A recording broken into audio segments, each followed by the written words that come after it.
So, Robert Eggers' The Northman is awesome. It's one of my favorite movies ever. Possibly my favorite movie of all time. Although it's a bit more like macho man revenge fantasy than I'm typically into. Like, I'm more of a thoughtful, moody, young Jon Snow looking out over the wall kind of guy. But the Northman is just so evocative. It's wonderful and crazy, and it's in many ways everything that I think a Viking movie should be, uh, while also being a pretty decent retelling of Hamlet, or at the very least the myths that inspired the original story of Hamlet. It covers mythology as well as history, and sort of includes this macabre spirituality that really makes it pop. The Northman is following Amleth, the son of Arvandil Warraven. Amleth being where Shakespeare and others derived the name Hamlet from. But in The Northman, Amleth is played by the rather Herculean Alexander Skarsgård, and like the cast just in general is phenomenal. And I think there's a darn good reason why every other great movie these days includes at least one member of the Skarsgård clan, be it Papa Harkonnen, Tarzan, Floki, or Pennywise the Dancing Clown. But I digress. Uh, Amleth's father, played by the great Ethan Hawke, by the way, was betrayed and killed by his own brother, Amleth's uncle, Fjolnir, in a much more violent and scary fashion than the murder that takes place in Shakespeare's Hamlet. But a murder does take place, and Amleth runs away from home, an oath on his lips that he will avenge his father and save his mother and kill his own uncle. This he repeats over and over again, like he's freaking Arya Stark going over her kill list. And it's just as sick and twisted and messed up as I guess it was supposed to be in A Song of Ice and Fire. Anyway, Amleth is he's like Conan the Barbarian in this freaking movie. Skarsgård really plays this great, grim and monstrous warrior. He's chosen by the gods for vengeance and glory, and he's joined in this quest by a Slavic witch played by none other than Anna Taylor-Joy, who might just be my favorite actress ever. Hell, I liked her in New Mutants, for God's sake.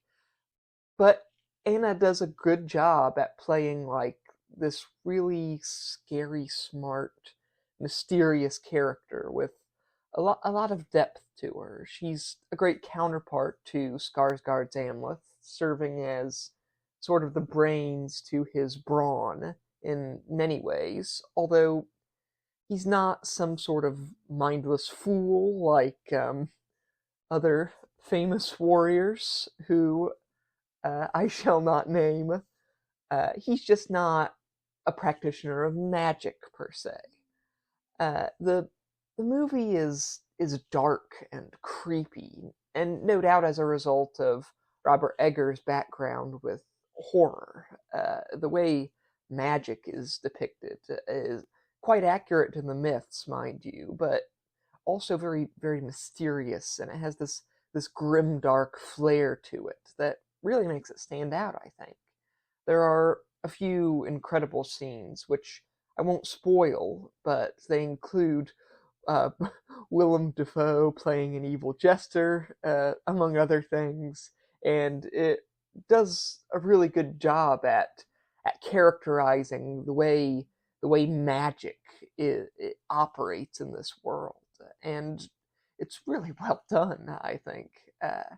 The other standout performance in The Northman is, well, aside from the obviously necessary appearance of Bjork, of all people, is the performance of Nicole Kidman as Amleth's mother.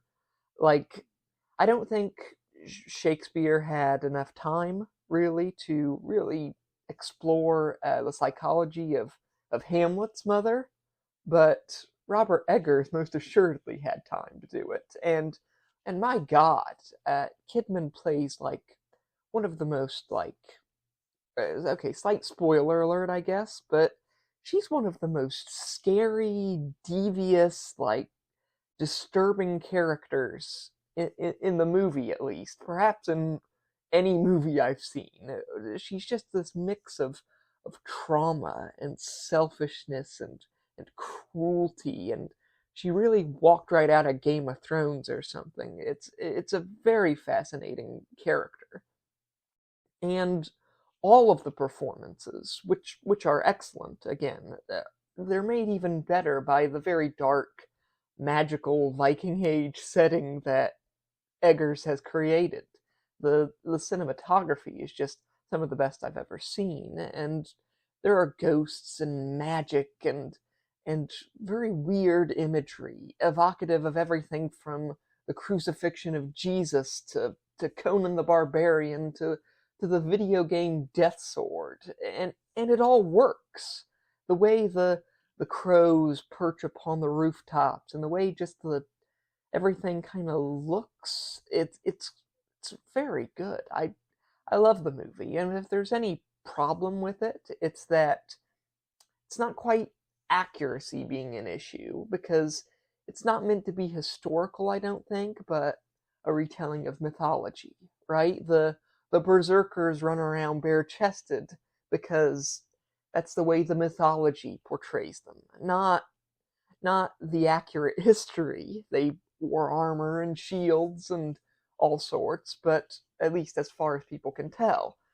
But I would say if there is an issue, right, where it fails to hold up to Old Norse scrutiny, right, to the mythological element of things, I would say it's the bit where, spoilers again, Amleth goes underground in search of a magic sword, which he can use to defeat his uncle.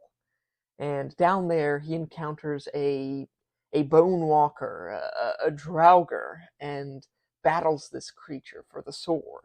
Or so it seems. It might all be happening inside his head. It's slightly unclear, but never mind that now.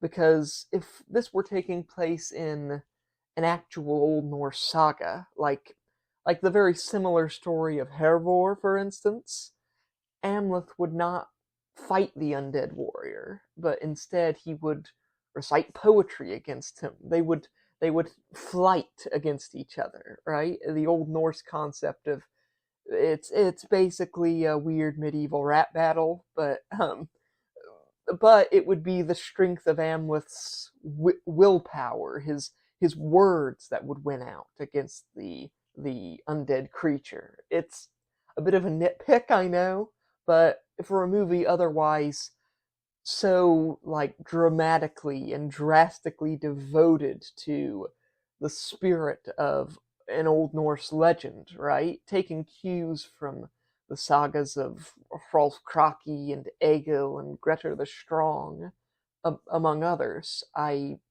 felt it was worth mentioning, right? Anyway, the Northman is still awesome, and I don't believe anything quite captures the spirit of Norse legend better, let alone the very modern ideas of about vengeance and horror and magic. It's really quite something, and I think more serious movies should be taking cues from the Northman, please and thank you. And for the record, I think most comedies should probably be taking cues from Big Trouble in Little China, but that's probably a topic for another day. Uh, yeah, so bye.